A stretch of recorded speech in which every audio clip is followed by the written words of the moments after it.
Now to the shortstop, Lyle. What grade are you giving J.P. Crawford for the 2023 season? Star pupil of the class. J.P. Crawford gets an A.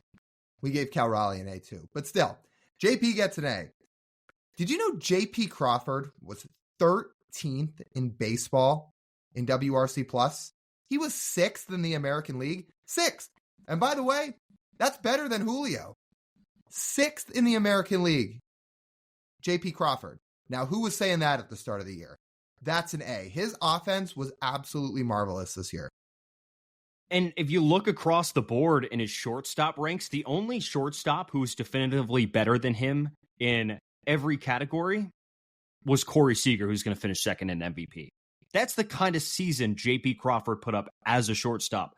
Like catcher, shortstops don't always hit, but J.P. Crawford turned himself into not just a good player, but a borderline elite offensive player in one season. We're talking about a shortstop who nearly cranked 20 home runs, walked nearly 15% of the time, a 134 WRC+, nearly 5 Fangraphs wins above replacement.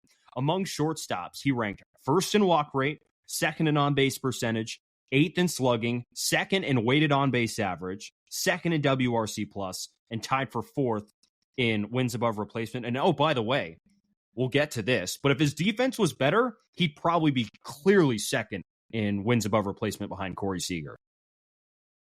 Oh, if his defense was the way it was in 2021, we're talking about a world where he'd be top 5 in baseball in WAR. We're talking about a world where his F4 might be ahead of Shohei's this year, because Shohei's F4 for the year was 6.6.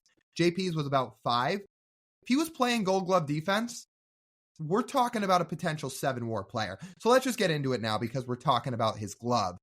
That's why his grade is not an A+. His glove was not good, again.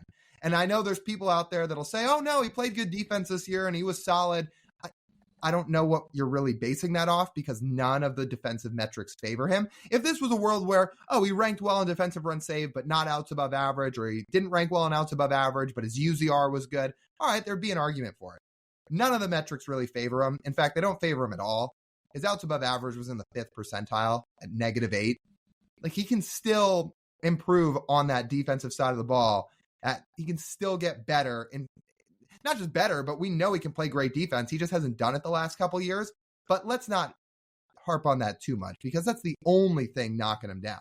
Again, he's an A for every other reason. Defensive run save doesn't have him terribly. It's -4 with the amount of innings he played. That's slightly below average. If Fangraphs thought he was the worst thing on planet Earth at shortstop, he would be, I think, around -20. That's usually where the worst players in baseball are. He's not quite at that mark. But outs above average, hates him. 5th percentile, -8 outs above average is not great. And I suggest watch JP go to his right. That's where most of the issues stem from JP Crawford's defense. My question is, does Driveline do a defense class? Because if so, his offense took a marvelous step because of that. And I think his defense could use that too. I'm not quite sure if he's like at the point of his career where they'd move him off shortstop. I don't know. It'd be interesting. This is why we talked about the whole shortstop thing this winter. And again, I didn't lose sleep over the fact that they didn't overpay for one of those guys. That being said, we did talk about the idea of moving him to second base because it seemed like his range was starting to deteriorate. And that's a big thing that outs above average takes into account, is a guy's range. And JP the last 2 years has not graded well there. So maybe at some point they'll move him off and put him over at second base. If he's still around when Felny and Celestin gets up, maybe that's the time he moves over. But that's a long way away. I was going to say, that is a long way away. So that's just a hypothetical. Is there anything else we want to see offensively from him? I was thinking about it, and I'm like, I don't know if there's really anything else after what we saw that he has to do besides sustain it. I agree. This is the guy they thought he could be when he was a top 5 prospect.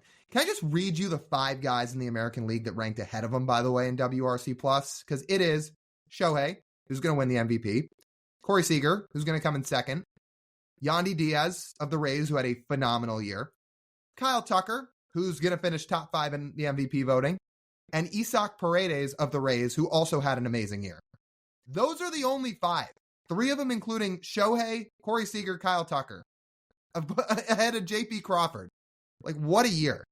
Yeah, pinch us. The fact that JP Crawford landed in that group in terms of offense, we're like, can he just put up a 115? I mean, that's all we're asking. 115. No, it was significantly better than that.